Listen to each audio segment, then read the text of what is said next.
I think that these guys have a real pain inside of them anyhow, and these jobs allow them to let it seep to the surface, and we get to enjoy it. Be a happy person and do that. I don't think these are happy people. All the people you mentioned, I don't know that they were happy. I don't know that. I'm not happy, so you know, and I'm this goofy. But you seem happy. I know. You seem happy when you're around people. That's why it's the scariest thing. Yeah, I'm nobody's more confused than me. And right now, as I talk to you, I'm incredibly medicated, and I am.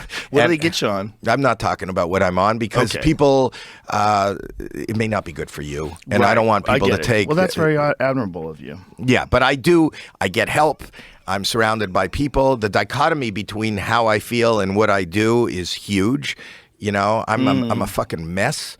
And, you know, I deal with depression and anxiety. It's unfortunate because you're such a nice guy. Every encounter I've ever had with you has been so pleasant, so fun, and so nice. I always walk away going, Howie is like the nicest fucking guy. Thank you. I always feel that way. So when I hear about a person like you that doesn't feel well, that gets depressed, I'm like, God damn it, when he's around people, he seems so happy.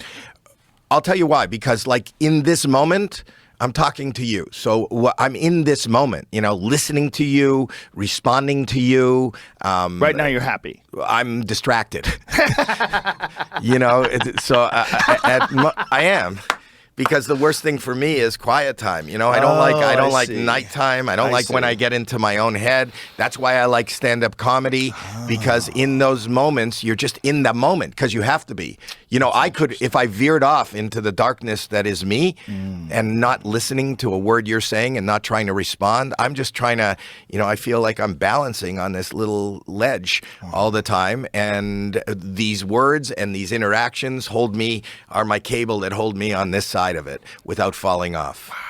Wow is heavy. It is heavy. You know, it's like OCD has become a vernacular for a joke. I can't tell you how many times a day somebody comes up to me and they go, you know, I'm a little OCD-ish. I want all my stuff lined up. I like to stay clean too. That's not OCD. Right. That's they've used that as a word for being fastidious or neat. OCD, slightly compulsive. It's not obsessive compulsive. Well, the obsession is the part that when you are obsessed with a thought and you can't get a thought out of your head, no matter how dark it is, or you can't get a ritual out of your head and you can't move on. You think about Howard Hughes was probably one of the brightest, most productive engineering, you know, marvels of our time in technology and artistry and everything. And his last few years, he was in the fetal position naked in his room, pissing into a bottle, right? And I tell people, at any given moment when you're with me, I can't tell you, I'm not that far from that. So I'm always just trying to toe the line and be on this side of that door, you know? Have you done anything else that helps other than meditation? Have you tried, other than medication, have you tried meditation? I tried it. I've tried meditation, and I do meditation. Yeah. I've tried I've tried everything outside of the, and I'm not opposed to it. The psychedelics and mushrooms and things like that. I don't know if anybody would recommend that to you. Well, here's the problem for me. In order to do that, you'd have to get off your medication, right? And to get off I don't know that I could survive that bridge from my medication to doing that. So. The medication is, for me, my lifeline. So you would have to be like very, very closely supervised during that entire time. I wouldn't know how anyone would approach something like that, because I think you're dealing with a very specific kind of case, and most of the people that advocate for psychedelics do not advocate it for people that are really struggling. Like mentally, just to keep it together right now, you know, and to get off the medication, which is helping you keep it together, it probably doesn't seem wise. But there's ways you can do it without drugs. There's like holotropic breathing. There's some people who practice. I have never experienced this, so this is me talking out of my ass.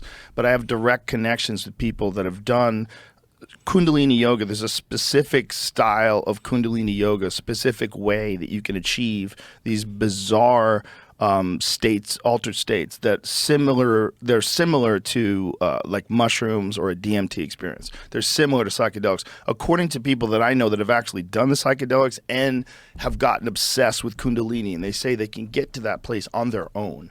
which is If really you know fascinating. somebody, then give me a card before I leave here today. I do not know anybody. Well, I know of some martial artists that have done it, but they don't teach it. But I do know that there's a great place in LA that teaches Kundalini yoga. Well, if anybody's like listening to this place. and you're, I'll read the comments if you have any recommendations. Yeah, again, this is not. I don't have personal experience with this, so I'm just relaying other people's anecdotes. And it seems interesting. But regular yoga for me, I really like a lot. I run.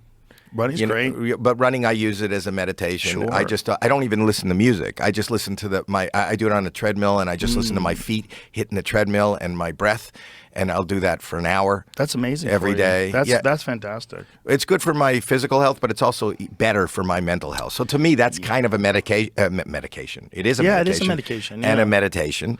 And just staying crazy busy is my other form of. I'm really busy. That's good though. Yeah. It seems like everything you're doing you enjoy. So even though you're busy doing fun stuff.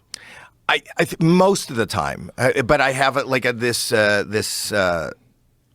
overlay of terror to think whatever I'm doing is going to end.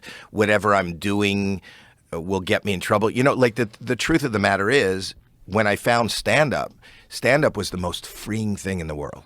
It was the one place where, unlike, acting, I didn't have to recite any lines. I didn't have to hit any marks. You could do anything. And that's why I've been such an advocate for you and all the people that we talked about earlier, because they seem to be incredibly free. We're not connected to any kind of censorship anymore. It used to be you were connected, you had to put together an act that was sellable for a sitcom, or you wanted to get on a television show that wouldn't have you on if you were dirty.